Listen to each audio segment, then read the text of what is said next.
put that to the test here in just a minute. And I'll just have to maybe warn you or let you know, today's message was not the intended message. So you know what that means. It's examination time. Last night, like yesterday evening, after all the study throughout the week, God said no. And I love when He does that because, you know, there's so much, right, Tyler? There's so much put into it over the week, and He says, forget about it. I got you something different. So anyway, we'll get to that. First of all, before we get into that part of the message, I want to recognize our Gideons in this congregation, which would be Brother Ryan, who just walked out, Brother Jim, and Granddaddy Matt. Is he out counting? He's in the back counting. Okay, well, they're not going to stand. Brother Jim's the only one. But guys, I encourage you all to encourage them. Some of us, or many of us, don't know exactly what the Gideons do. We think they just hand out Bibles, but they actually do a tremendous amount more. But we're fortunate enough to have 3 representatives in here of our very own. And this is awesome. And did anybody see the Gideons out in Murray State? Instead, you saw anybody? I know Allison, you did. They were this past Wednesday. They were out handing out Bibles. Now, if you've never gone to a complete stranger and tried to hand them a copy of God's Word, or share with them, a complete stranger, your faith and believe in Jesus Christ, if you've never done that, you probably don't know what it means to really be out of your comfort zone. Because that is. For whatever reason, because of our culture, our society, when you do that, you truly feel like you are standing alone. And you're going to get a lot of snide remarks. You might get some, these kinds of things. You are going to be rejected for doing that. And these guys experience that. And do they want to be acknowledged? No, they don't. They're servants. But then again, I think Scripture, that time to time, we do need to acknowledge men and women that are being courageous and bold for the Lord. But I had to show this video. You know, a little late, Brother Rice and Miss Wiggins, little boy, Josh, you got sound on. Check this out. You'll see preaching on ladies for a copy. I'll take one. All right. Y'all have a great day. Here you go. Here's another copy. Just the other lady. Let's see what's going on. How's it?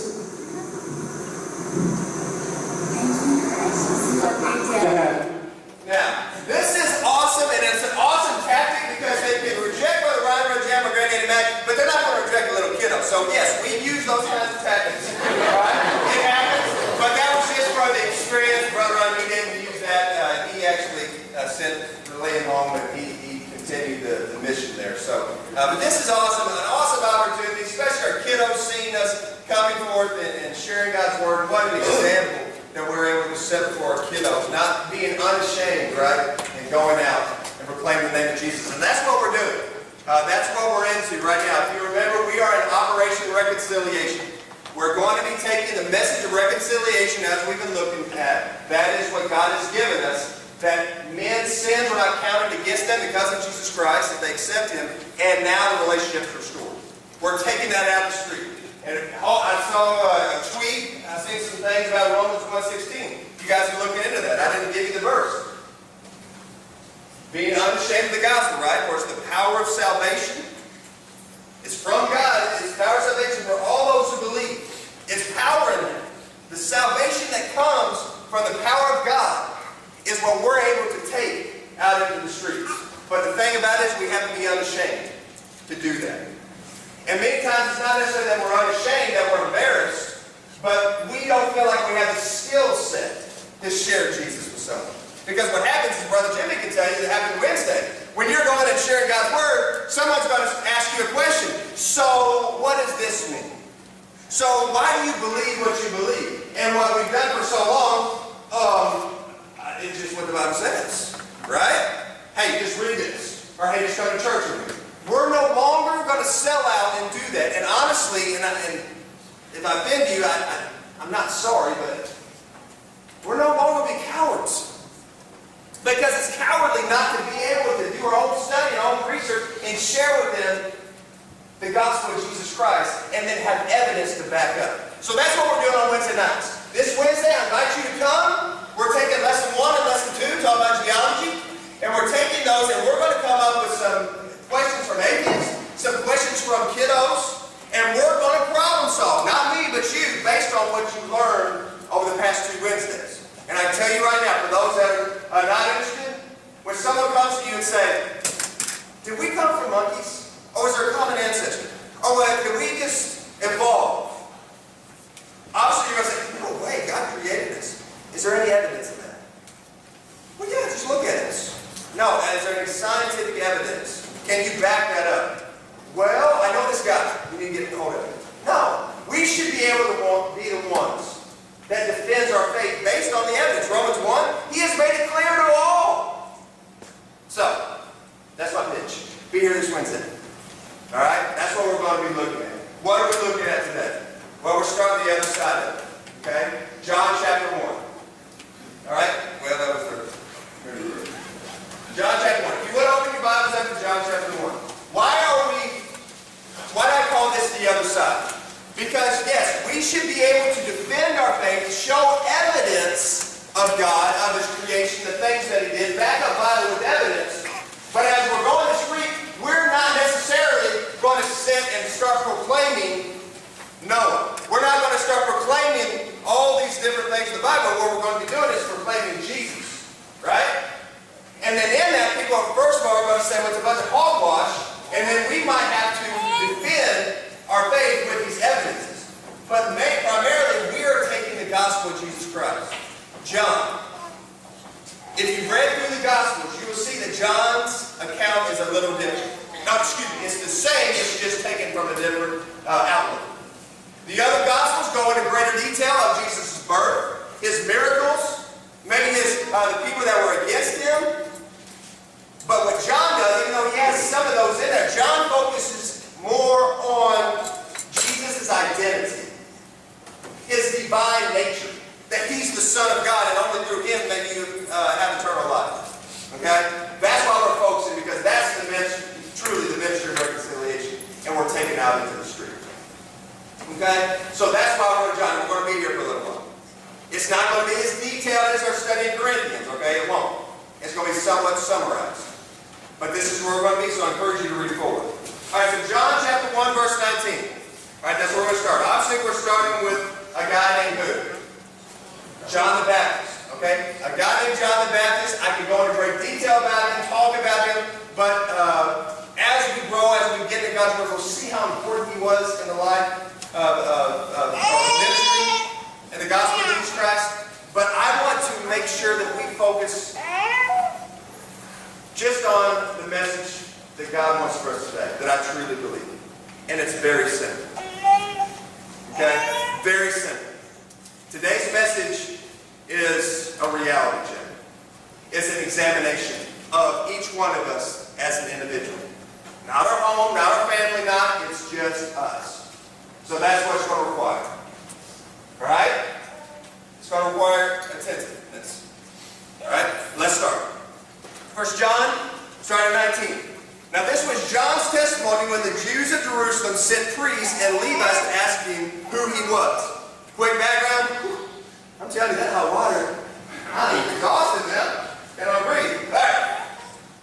Ask him who he was. Why in the world would the Levites, with the priests, the church leaders go out to find out what John was doing and why he was doing it? Because they didn't approve of it. They didn't say, okay, why don't you go out? They didn't send him out. He was just out there. He was answering the call that God had told him to do, and they didn't understand. So they went out to question him, wondering who he was, what he was doing, and they asked him. Or before they asked him, he said, he did not fail to confess, but confessed freely, I am not Christ. They continued to ask him, well, are you the Christ? Are you the Messiah that we're looking for? Because remember, Scripture, they were looking for the Messiah. Even though they rejected the one that came, they were looking for him. And he repeatedly, no, I'm not Christ, I'm not the Messiah. So they went on and he said, then who are you?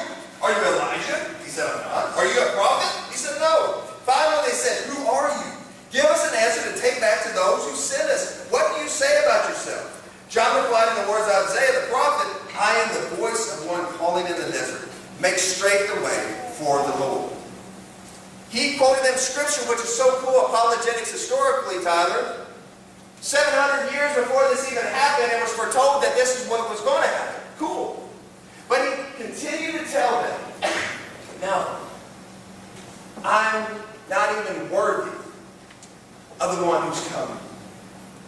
I can't even tie his sandals. The only job, the only thing, the only purpose for his life that he saw was the paved pathway for this Messiah. He hadn't seen him yet. He didn't know what, he knows he's coming. What's the point? What's this examination? Because, again, John the Baptist, if you know anything about him, he had disciples. He had followers. He had an opportunity to make his name great. And repeatedly he said, I'm just a servant. Why did he live such a simple life? Because his only will for his life, the only purpose of his life, was to do God's will. That's it. That's it. This morning, if you will bow your head, or at least close your eyes. Don't bow your head. Close your eyes. Everyone close your eyes. This is going to take some serious examination. Think about yesterday. Think about this past week, or even the past few weeks. If you were to allow the past day, the past week, or the weeks flash in front of your eyes right now, what would it look like? What would the will of your life be for? When you look at all the events, your conversations, the things, just the things that you did, is your life, by evidence over the past few weeks or days, is there evidence that your life is focused on the will of God?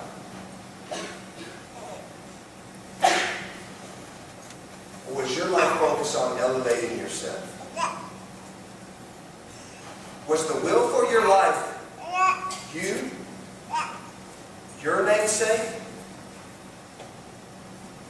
Or was it for God? Think about it. Think about your tweets. Think about your texts. Think about your finances. Think about where you went. Think about what you did. Is it about you, your life? Or is it about God? Everybody open up. Keep those thoughts. Some of you could honestly say it's only about God. Praise the Lord on that. I'd say it's very few. Exodus chapter 17. Go turn to it, jot it down, look at it. There's an awesome battle that goes on. Some of you guys know about it. The Amalekites, they go to war with the Israelites. Okay? Joshua's leading them to battle. Moses is on top of a mountain or a large hill. And you remember the story? As long as his hands are up, the Israelites are winning. Right? And as he gets tired, his hands start to lower, and the Israelites start losing. Is this some kind of magical, crazy story? No.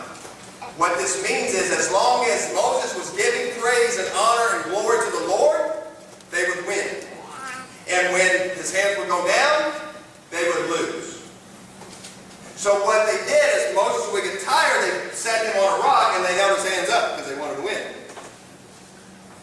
But what God made Moses do, he said, all right, now that you won, the battle was over. Now that you won, I want you to make an altar to me.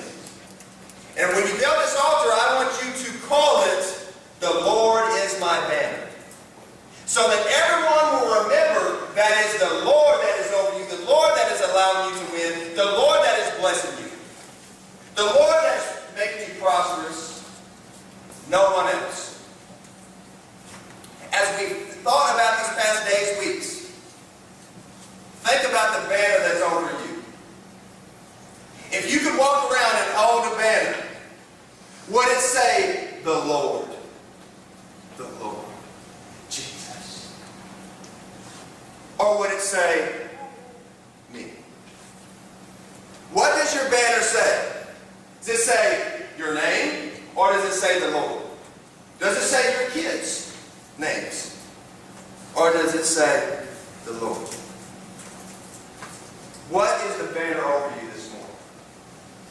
Guys, as we move forward, as we are going to go out into the streets, go into our homes, go to our workplace, go to our schools, we can't be disciples. We cannot share the gospel of Jesus Christ when we say it's about us. I want to ask several questions, and this may be a little redundant or put you to sleep, but stick with me. This is important. Answer these questions truthfully and honestly. All right? First question. Would anyone ever say that you have to be the center of attention? I'm not saying just that individual that, always just hates you and you don't even know why. But I'm talking about people. If they were truly honest, even the ones closest to you, if they were truly honest and they knew it would never come back and know that they said it, would they say that you have to be the center of attention? Think about yourself. Do you always have to have an attitude of superiority? When it comes to that intellect, athleticism, materialism, or your career, think about this. Do you always feel like you have to be the superior one? Now, this is tough for Cherry Corner because we're highly competitive here at Cherry Corner. And it's okay, I believe, to be competitive, but it's not okay to have the superiority attitude. That's why I had to quit our volleyball. All right? Because it's challenged me. I felt like this, I'm being honest. But in your intellect, do you feel like you always have to be the superior intellect and you have to tell everyone, let them know? Do you always have to be the person that is just the best at everything as far as when it comes to sports? And do you have to always feel like you have the best stuff? You don't really tell someone, but you want them to know you have the best things. Or your career that you are accomplished. Think about your life. Are the people that are closest to you good enough where you have to change friends frequently or every now and then? What do I mean by that? Well, the people that you hang around with, and I'm not saying that they can't get you into trouble, but the people that you hang around with, you just don't fit in with them because there's just friction. So you go to this group, and there's just friction, and you move on, and before you know it, you really can't hang out with anybody because there's always friction. Do you open Instagram, Facebook, or use other social media source or network to post a picture of just yourself? Teenagers? 20s? Think about it. How often are you going up to a mirror? Think about it. How often do you do that? I'm so sick. I just got to say this. I'm so sick of, I'm going to be careful how I word this. I don't want to offend, I guess I do. I'm so sick of seeing these skinny little boys flexing up and then posting it. Are you serious? You don't even have chest hair. What are you talking about? All these girls, they just sit there like they're some supermodel. It's disgusting. But guys, we can move on. Let's go up to a couple of, 20s, 30s, and 40s. Do you frequently advertise your gender or your thought at the moment to anybody who will listen? Think about it. You want to be recognized. You want your thoughts to be out there. So I'm just going to say this. I'm just going to say that. Well, I have a word of the moment. Think about it. Think about how much you do this. How can you feel like you're entitled to defend yourself and make your voice be heard? I just have a right. I've got to defend myself. Do you take credit for achievements without making it clear who else was involved? You've seen this. You've been a part of this. It's happened to us.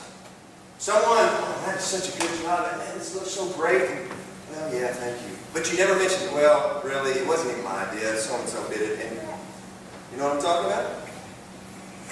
How do you handle it when you are not the one getting credit or attention? Oh, you just done such a good job, and your hair is beautiful. You're standing over there. Don't say that about me. He never says that about me. She never. Think about it. How often do you listen to an idea but do it your way because deep down you know that your way is the only way? Guys are struggling with that, right? Do you find yourself putting down or villainizing? I don't know if I spell villainize right. I'm not sure you know that. Putting down or villainizing people when they don't meet your need or don't do things your way. We see this in the church all the time. Well, she didn't send a letter. She didn't call. He didn't do this. He didn't do that. Oh, well, they're just stuck up. They just think they're better than everybody else. They're just. What you do is you villainize them. Because you don't get your need met, you put someone else down. Think about it. Do most of your stories have you as the main topic? Think about it. Do most conversations lead to your problems, or do your problems frequently take priority over others? You get in a conversation, someone just want to talk, just want to chat. Oh, and this is going on in my life, and I have this, and this, and this, and this, and this, and this. Is it always about you? Someone comes to you and says, I'm having a bad time. Would you care to pray? Yeah, I know I've been through that. Listen, this is what happened in my life. Do you feel like you have to wear clothing that catches people's attention or be loud to be heard? You're not getting attention, so you have to dress up. You're not being heard, so you have to be the loudest one. You always have to be right. Do your feelings often trump the one who is coming to you when you hurt theirs? This happens, husbands and wives. This happens all the time. You hurt my feelings, and I'm upset, this or that. Well, you hurt mine yesterday when you did this and you did that. Honey, I'm just trying to tell you that I'm not good with words, but I just, my feelings are hurt. Well, you hurt mine for 15 years. Do you understand what I'm saying? We're 16. Help somebody else. Do you blame other people for the way things turned out in your life? When someone tells you a story or an event or a crazy experience, do you listen to it with interest, or do you just wait for it to get over so you can hurry up and tell them your story, your experience? Right? Do you feel that unless your problem is heard or attended to, you're going to panic or just fall apart? You just have to have your problem taken care of. Guys, some of these are funny, but some of these most of them are not. Because if you can answer yes to more than one or two of these, you're having an issue with yourself. You are the center of your universe. The banner over you does not say, the Lord is my banner. The banner over you says, it's about me. And I encourage you to examine your life right now, individually. Because Satan is feeding people lies. He's telling them, it's all about you. Look out for numero uno, because if you don't, no one else will. It's your thing. Do what you want to do. Do what they will. And it sounds good. Self-preservation. I've got to protect me. But the fact is, that's a lie of Satan, because that's what Satan said. Oh, wait a minute. I want to be the shining one. And you're subscribing to his doctrine. You know why? Because his doctrine brought him and is going to bring him death. And it brings him self-absorbed death. Why? Because think about how stressed. I mean, we see evidence of it all the time. People that are self-absorbed, that this is what they see, and I was this person. They're constantly stressed out because it is stress to try to continue to put yourself on a pedestal. That's stress. To always look like you're the best or got to do the best if it's about you, that is stress. But you know what's not stress? Is to sit back and say, God, it's about you and not about me. And you elevate others above yourself. That's Jesus. And that's what Jesus said. And think about your life when you've taken your time out and put others above yourself. How good you felt. Think about it. When you put your agenda aside and put others in front of you, it just something felt right about it. Because that's what Jesus commands, and it's the only way in life that's going to bring you fulfillment. Because when you put yourself above, you're subscribing to the doctrine of Satan himself. Satan is a great liar and deceiver. Are you there this morning? Think about it. Think about your life. Middle schooler, high schooler, college student, 20s, 30s, 40s, on up. Is your life, does your life give evidence that Christ is in the center?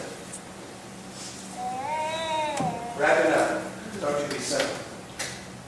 Jesus says that we've read this many times. If anyone desires to come after me, let him deny himself and take his cross daily and follow me. We've read it many times, but have we really broken down what it means to deny? To state that something declared or believed to be true is not true. To refuse to recognize or acknowledge, to disown. What that means is, if you break this down, Jesus says anyone who's going to come after me, he's going to follow me, he's got to deny himself. In other words, you have to state that in your mind, in your heart, in your soul, in your strength. You have to state that what I know to be true is not true. What do you know to be true? It's what you inherited, your sinful nature, your flesh. It's about me. You You have to deny that. It's not about me. And this is a constant battle we have in our flesh. Struggle with the Spirit because the flesh says, it's about you. You deserve it. You are entitled. But the Spirit says, it's not about you. It's not about you. Keep in step. I'm trying to show you a life fulfilled. So it battles, and that's why I'm here this morning. Because periodically we need to go back and have a reality check. You may have been walking with the Lord for a long time.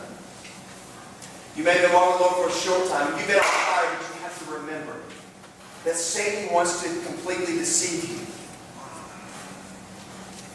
and tell you you are entitled. This word's going to spit you up, you need to protect yourself. No, your life is to be lived out for the Lord. Do you? Do you refuse yourself? So many people in their careers or, just in anything, they want to see for their name's sake, their title. You step back and say, no, I don't care. I'm a servant of the Lord and Savior Jesus Christ. Use me. Use me in my job. Use me in my school. Use me in everything I do. That's what it means to pick up your cross and follow me. Because a cross means what? Sacrifice. Sacrifice. There's an epidemic going around, and it's this right here. Narcissistic personality disorder. There's another disorder. This has been around since day one. Inflated sense of self-importance and extreme preoccupation with oneself. Guys, this is taking over our generation. Or these next generations. Don't think so? Our kids control our home. Think about it. Tell your child, no. See how that goes. See if they don't wear you down after so long. And they eventually get what they want. Let a teenager or a college student take you for a little ride on Instagram. Look at all the pictures and tell me that it's not a narcissistic society. It is. This morning, before we can go out and we can share the gospel of Jesus Christ, we have to come to understand, come to realize it is not about us and constantly remind ourselves. Otherwise, we're doomed. You will not be affected. How do I know? Because a guy named Judas. This morning, as I close, I want you to compare yourself. As you're looking, you're examining your life, I want you to compare yourself to one or two people. John the Baptist or Judas Iscariot. You say, well, John, that's crazy. That's polar opposites. I'll give you John the Baptist, all right? He wore camel's hair, he ate locusts and honey, and lived in the wilderness. That's not going to do it, okay, in this time. That was a special calling upon his life. So yes, it is polar opposite. But Judas Iscariot is not so polar opposite. You know why? Because Judas Iscariot loved Jesus. Read your Bible. He loved Jesus. He followed Jesus for nearly 3 years. Did you know that? He did miracles with him. He walked with him. Judas loved Jesus, but you know what Judas had? He had a meat problem. He couldn't deny himself. And what did he do? He betrayed the Son of God. Never be so, and remember the definition of ignorant, lack of knowledge. Never be so ignorant to think that you cannot be used to disown Jesus. Because you can. Where are you this morning? Is your life focused, is centered around God? Or is your life focused centered around you? Because I can tell you right now, throughout Scripture, if your life is focused on you, and you are the center of your world, and when you look at your check ledger, when you look at your life, the things that you do, and if it's all about you, I'm telling you guys, Jesus said, depart from me, I'll never know you. How could that be so bold? Because many will say, Lord, Lord. Means, Lord, I love you. I'm a Christian, Lord. Depart from me, I never did. How could Jesus say that? Because you had the knowledge. There's a difference between knowledge and knowing. You had a knowledge. You understood, or you knew some things, some facts about him, but you don't truly know him. And that's an intimate relationship. That's religion versus relationship. Do you have a religion in here, guys? Or do you have a relationship with Jesus Christ? Your life is evidence of such. Think about it. We're going to have a time of invitation. Some of us may not be convicted this morning, but you might be convicted this week. This week, think about these questions. Think about your life. Is your life evident? Don't look at them. Don't worry about them. Is your life evident of this?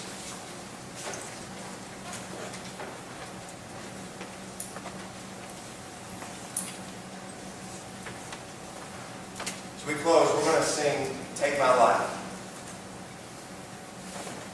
And if you feel that you can sing this, that, Lord, it's all about you. And you're ready to give it up, sing it. But if you're not at that point that you can't say, Lord, take my life and all of it, don't sing this. You can just stand there if you want. But if you're at that point in your life to just say, take it, use this as a true worship. Lord, take my life, my will. Everything is about you. Sing it. Proclaim it. Make that bold stance. That's what Jesus said, right? Believe with your heart, confess with your mouth, Jesus Lord. But also, I believe the same is true when you're making a proclamation. But there's somebody here right now that you're convicted and you know you are such a narcissistic person. It is all about you. You need to ask forgiveness. Because there's a good chance that you've never truly accepted Jesus Christ as your Lord and Savior. Sean, you're throwing everybody into confusion about their salvation. I shouldn't. I'm just giving scripture. To follow Jesus says you truly deny yourself, Lord. It's not about me, it's about you. I need you to come into my life and transform me. I believe that I was born a sinner. You died on the cross for those sins. Forgive me, Lord. I believe on the third day you were raised. Come into my life. However you say it. I can't stand put it standardized.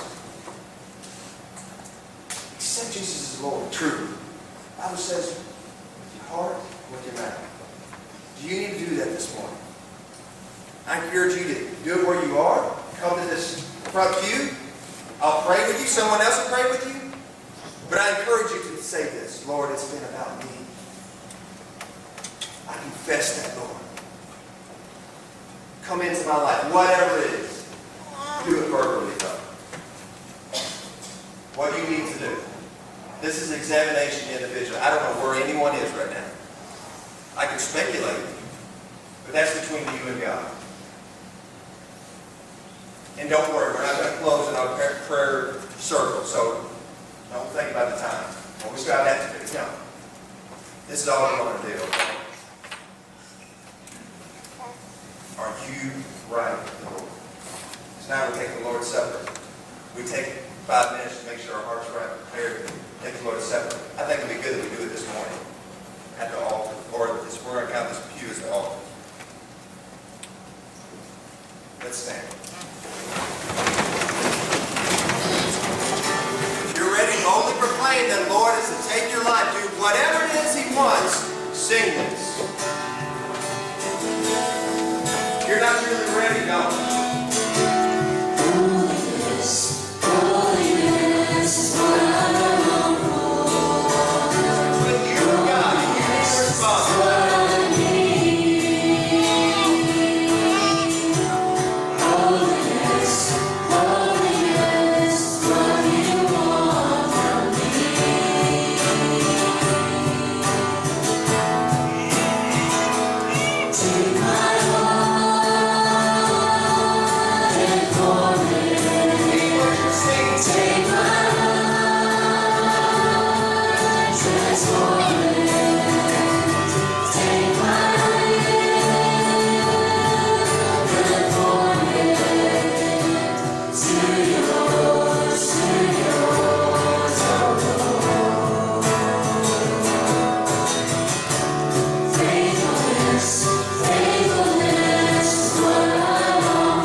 see